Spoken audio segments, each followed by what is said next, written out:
Welcome to Brainish English Stories. Everyone in Fee Camp knew about Mother Patton's story. She had a hard time with her husband.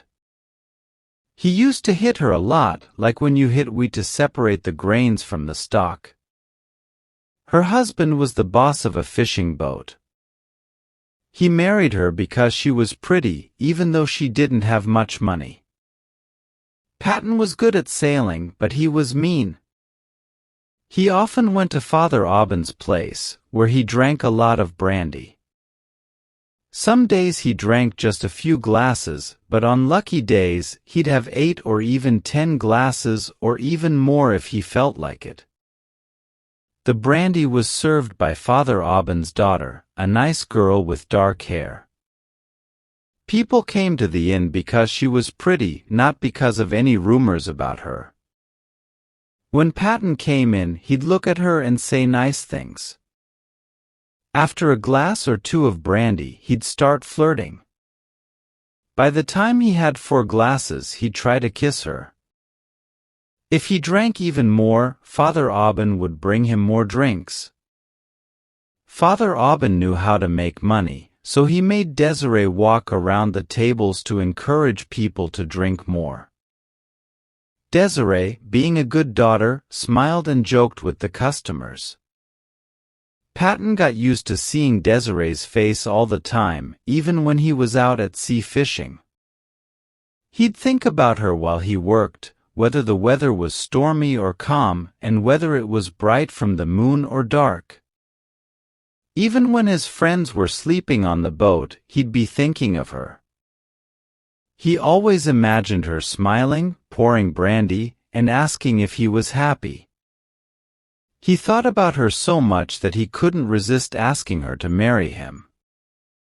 He was rich, with his own boat, nets, and a small house. Desiree's dad, Father Aubyn, didn't have much, so they quickly agreed to get married. But just 3 days after the wedding, Patton started to regret it. He wondered why he had thought Desiree was special. He thought she tricked him into marrying her by putting something in his brandy. He was angry all the time, yelling at everything and breaking things. When he was fishing, he'd take out his anger on the fish. When he got home, he'd take it out on Desiree. He treated her terribly, even hitting her. Life at home became really hard for her. For 10 years, people in retinue talked about how Patton hit his wife and yelled at her for small things. He was really good at cursing, using big words and loud tones that nobody else in Fee Camp could match. When his boat came back from fishing, everyone waited for him to start yelling as soon as he saw his wife's white cap. He'd steer the boat, looking for his wife among the watching women, even though it was hard with the waves. When he spotted her, he'd start yelling at her so loudly that everyone could hear, even over the wind and waves.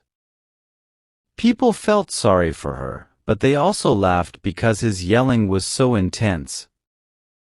When he got off the boat, he'd keep yelling while unloading the fish, attracting all the idle people around. He'd use words like cannon shots or thunder, making a big scene. When they got home, he'd keep insulting her, with her crying and him shouting. Behind closed doors, he'd hit her for any small reason. He never stopped once he started, and he'd remind her of why he was angry with every blow, mentioning her father's bad brandy. The poor woman lived in constant fear, always shaking in her body and soul, expecting to be beaten badly all the time. This went on for 10 years.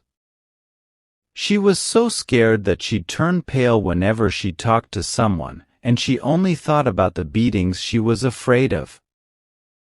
She became thinner, paler, and drier than a smoked fish.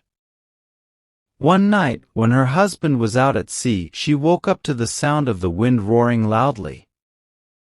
She sat up in bed, shaking, but when she didn't hear anything more, she lay back down. Then there was a loud noise in the chimney that shook the whole house. It sounded like angry animals snorting and roaring in the sky. She got up and ran to the harbor. Other women were coming with lanterns. Men were gathering too, watching the waves crashing. The storm lasted 15 hours. 11 sailors, including Patton, didn't come back. His boat, the Jeune Amélie, was found wrecked near Dieppe.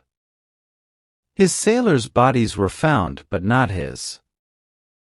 Since his boat seemed to be cut in two, she worried and hoped for a long time that he might come back. But she slowly got used to the idea that he was gone, although she still got scared whenever someone came by unexpectedly. About 4 years after he disappeared, she was walking past the house of an old sea captain who had died. They were selling his things, including a parrot. It was green with a blue head and looked grumpy. The auctioneer said, 3 francs for a bird that talks like a lawyer.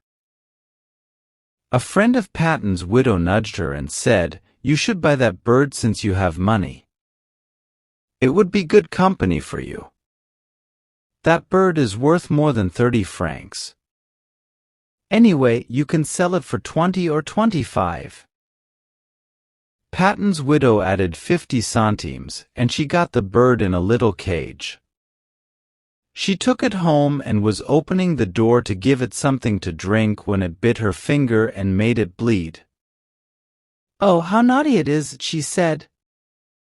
But she still gave it some seeds and watched it clean its feathers while keeping an eye on its new home and her. The next morning, as it was getting light, she heard a loud, deep voice saying, "Are you going to get up, carrion?" She got so scared that she hid under the sheets. When Patton was with her, he'd always say those words when he woke up. Trembling, she curled up in a ball, expecting to be beaten. She kept her face buried in the pillows, whispering, "Oh no. He's here. Oh no. He's here. Oh no. He's back." Minutes went by, but it stayed quiet in the room. She stuck her head out of the bed, scared that he was watching and ready to hurt her. Except for a ray of sun from the window, she didn't see anything. She thought he must be hiding.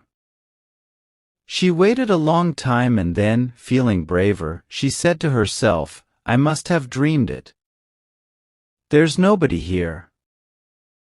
Feeling a bit better, she closed her eyes. But then, she heard a furious voice nearby, like the voice of a drowned man, shouting, "Hey! When are you going to get up, you brat?" She jumped out of bed, used to obeying, like always, remembering that voice and expecting a beating. She said, "I'm here, Patton. What do you want?" But Patton didn't answer. She looked around, in the chimney, under the bed, and finally sat down, feeling anxious, thinking Patton's ghost was there to torture her. She remembered the attic where you needed a ladder to go. Maybe he was hiding there to scare her. Maybe he was trapped on some faraway island and just returned, angrier than before. She asked, "Are you up there, Patton?" But Patton didn't answer. Terrified, she climbed the ladder, looked around, but found nothing. She sat on some straw and cried, feeling scared. While she cried, she heard Patton talking downstairs. He didn't sound as angry, just complaining about the bad weather and being hungry. She shouted through the ceiling, "I'm here, Patton.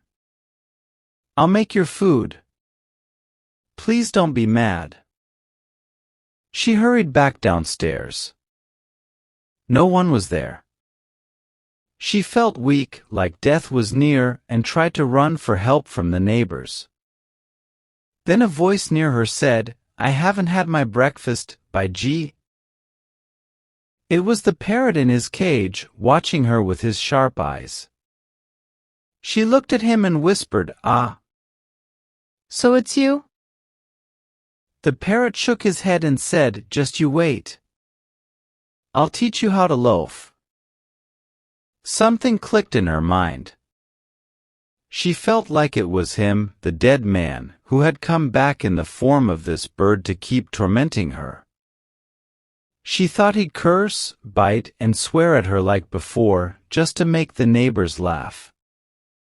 So she grabbed the cage and caught the bird, even though it scratched and bit her. She held it tightly and crushed it until it stopped moving and making noise. Then she wrapped it up and went outside in her nightgown, barefoot. She went to the dock, where the waves were crashing, and shook the cloth, dropping the little, dead bird, which looked like grass. Then she went back inside, knelt before the empty cage, and prayed for forgiveness, feeling like she'd done something really wrong.